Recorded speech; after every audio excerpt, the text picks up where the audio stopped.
ख़वातीन और हज़रात, welcome back to Shosha and welcome back to another video.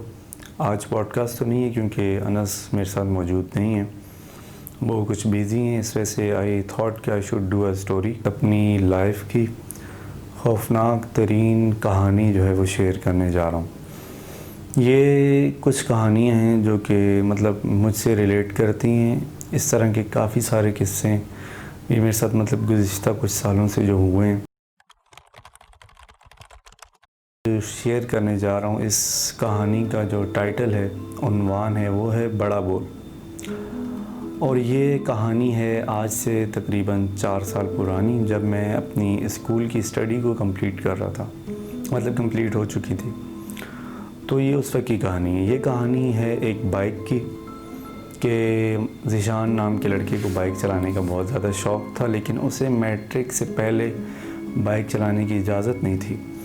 तो जब उसकी मैट्रिक कंप्लीट हुई तो उससे जो है बड़ा क्रेज़ था बाइक चलाने का। तो वो बहुत ज़्यादा एक्साइटेड था कि उसकी बस मैट्रिक कंप्लीट हो गई, अब वो जो है बाइक चलाएगा। मैट्रिक से पहले मुझे जो है बाइक चलाने का एक्सेस नहीं था ज़्यादा दूर तक, मतलब कि मैं काफ़ी रिस्ट्रिक्ट था, घर के करीब ही आसपास ही चलाता था। लेकिन जब मैट्रिक हुई तो मैंने कहा कि बस अब तो हो गई, अब तो मैं आज़ाद हूँ, अब तो मैं जहाँ जाऊँ मुझे कोई नहीं रोक सकता, क्योंकि उनकी अपनी कमिटमेंट थी घर वालों की कि आप मैट्रिक के बाद आप जा सकते हो जहाँ जाना चाहो। मैं उस दिन के इंतज़ार में था कि कब मैट्रिक हो और मैं घर वालों से कहूँ कि बस अब मैं जो है चलाना चाहता हूँ बाइक। खैर हुआ ये कि बस उन्हीं दिनों में मेरी मैट्रिक हुई थी, कुछ दिन पहले ही। तो मैंने लॉन्ग ड्राइव पे जाने के लिए, क्योंकि मुझे ज़्यादा एरियाज़ का और रोड्स का मुझे पता नहीं था, तो मुझे कोई सहारा भी चाहिए था और मुझे मतलब जाना भी था, क्योंकि मुझे काफ़ी ज़्यादा एक्साइटमेंट थी। तो मैंने ये सोचा कि मैं जो है अब्बू का सहारा लूँगा। तो मैंने ये प्लान किया कि मैं अब्बू से ये कहूँगा। उन दिनों अब्बू की जो है ड्यूटी थी वो नाइट ड्यूटी हुआ करती थी, और मैंने अब्बू से ये कहा कि आज आप गाड़ी पे ना जाएं, मैं जो है आपको बाइक पे आपके ऑफ़िस छोड़ के आऊँगा। तो हुआ ये कि मैंने अब्बू को कन्विंस किया, मैंने कहा कि मैं आपको जो है छोड़ के आ जाऊँगा। अब रात 10 बजे का वक्त था। अबू ने कहा कि इस टाइम पे मतलब काफ़ी ज़्यादा ख़तरा होता है, इस वक्त आप ना हो, फिर कभी दिन में चले जाएंगे। मैंने कहा नहीं, मैं आपको छोड़ दूंगा, मुझे रास्तों का पता है, कोई ऐसा इशू नहीं है। तो लेके अबू का ऑफिस है 2 तलवार की साइड पे, मतलब कि काफ़ी घर से तकरीबन 1 घंटे की ड्राइव पे। तो मैंने जो है अबू को बिठाया गाड़ी पे, बाइक पे, और मैंने कहा कि चलते हैं। खैर जाते हुए तो अब्बू जो है मेरे साथ थे। अब्बू ने काफ़ी गाइड किया, रास्ते में बताया यहाँ से जाना है, ऐसे जाना है।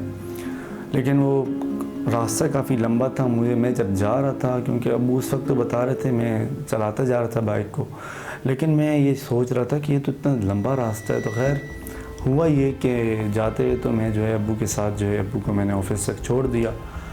अब आना तो मुझे अकेले था, क्योंकि अब्बू को तो मैंने वहाँ छोड़ दिया था, अब्बू ने तो वहीं पे रहना था, ड्यूटी थी उनकी।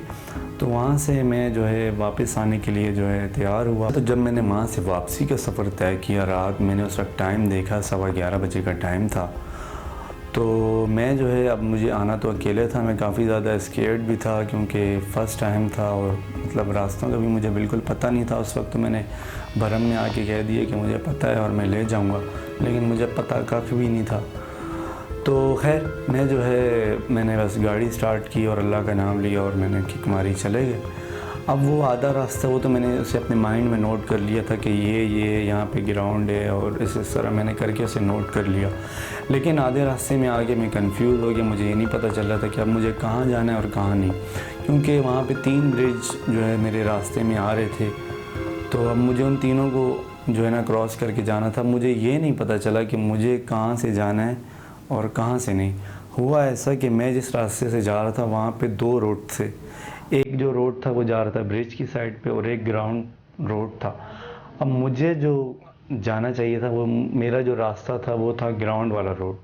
अब मुझे पता नहीं चला, मैं जो है ब्रिज के ऊपर चढ़ गया। अब वो उस वक्त दोनों एक ही तरह से सीधे जा रहे थे, लेकिन वो जो ग्राउंड वाला था वो नीचे से जो है टर्न कर रहा था, लेकिन मैं ब्रिज पे चढ़ गया। अब मैं ब्रिज पे चढ़ गया हूँ। अब मैं ब्रिज पे जब चढ़ा, काफ़ी देर मैंने सफ़र किया। अब मैं ब्रिज से वापस भी नहीं आ सकता, क्योंकि उस पर हैवी ट्रैफिक चल रही थी। तो मैंने कहा कि यही रोड होगा। तो खैर मैं बस जो है चलता गया। हुआ ये, अब वहाँ पे मैं जिस एरिया में था वो इंडस्ट्री एरिया है। अब मैं उस ब्रिज के ऊपर चढ़ गया हूँ और हुआ ये अचानक से कि मेरी गाड़ी की लाइट जो है वो बंद हो गई, हेडलाइट।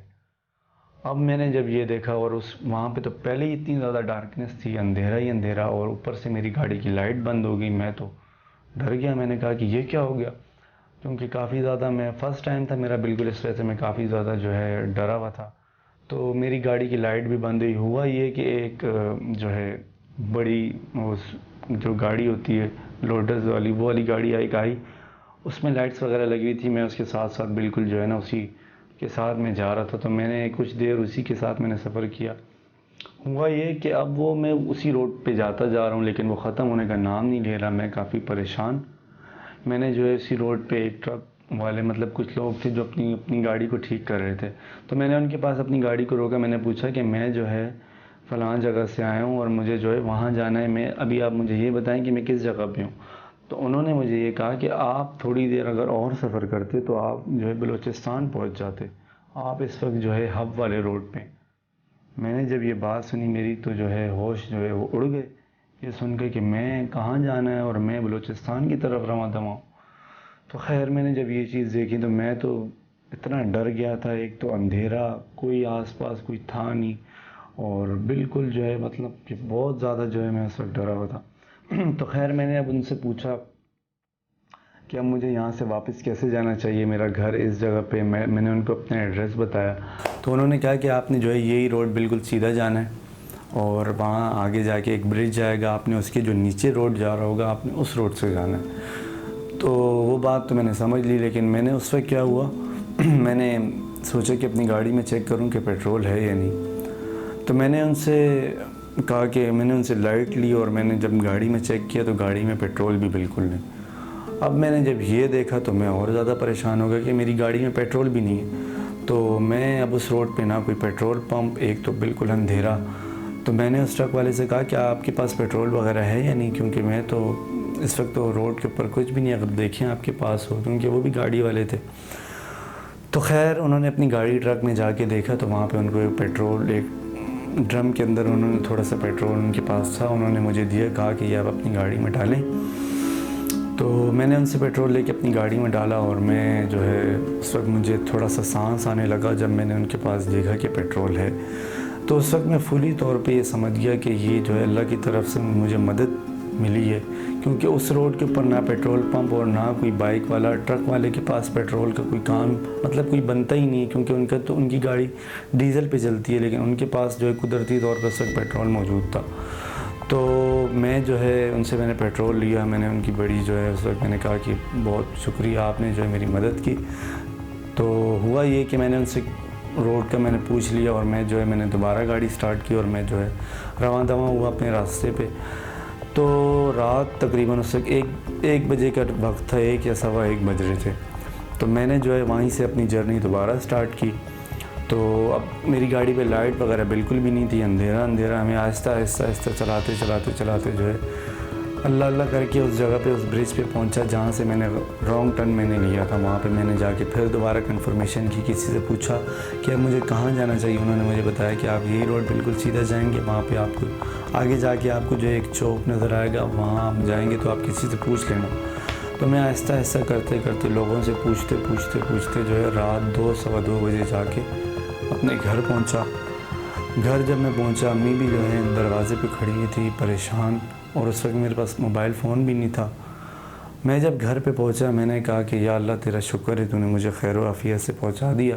अम्मी भी काफ़ी परेशान, अम्मी ने मुझे देखा, अम्मी को भी सुकून हुआ मुझे देख के, और मैं भी काफ़ी खुश हुआ ये देख के कि बस मैं घर पहुँच गया हूँ। सबसे पहले मैं घर पहुँच के मैंने नफिल अदा किए शुक्राने के कि मैं घर पे सही सलामत पहुँच आया हूँ। उसके बाद जो है अम्मी, मैं नीचे आया तो अम्मी ने मुझसे पूछा कि इतनी देर क्यों हो गई। मैंने उन्हें कहा कि मैं जो है रास्ता भूल गया था। अम्मी ने उस वक्त मुझे कहा कि आप तो कह रहे थे कि मुझे रास्ता पता है, लेकिन मैंने उन्हें कहा कि बस वो मैंने जो है उस वक्त तैश में आके ये बात कर दी कि मुझे रास्ता पता है, लेकिन असल मुझे भी नहीं पता था। तो बस उस वक्त मैंने ये सबक हासिल किया, और आपको भी मैं ये बताना चाहूँगा कि इस कहानी से जो हमें सबक हासिल हुआ है वो यही हुआ है कि कभी बड़ा बोल नहीं बोलना चाहिए, कभी वो काम नहीं करना चाहिए जिसका पता ना हो, क्योंकि जो इंसान तैश में आके और लोगों के सामने आके बात कर देता है कि मैं ये कर लूँगा, बाद में वो फंस जाता है। तो जो है कभी भी आप ऐसी गलती ना करें। एक हदीस भी है जिसमें ये कहा गया है कि कम खाना, कम सोना, कम बोलना, यह अक्लमंद इंसान की निशानी होती है। तो इसलिए ज़्यादा बोलने वाला इंसान जो है हमेशा घाटे में रहता है। तो आई होप कि आपको जो ये मैंने स्टोरी सुनाई, आपको इसमें से कोई सबक हासिल हुआ होगा।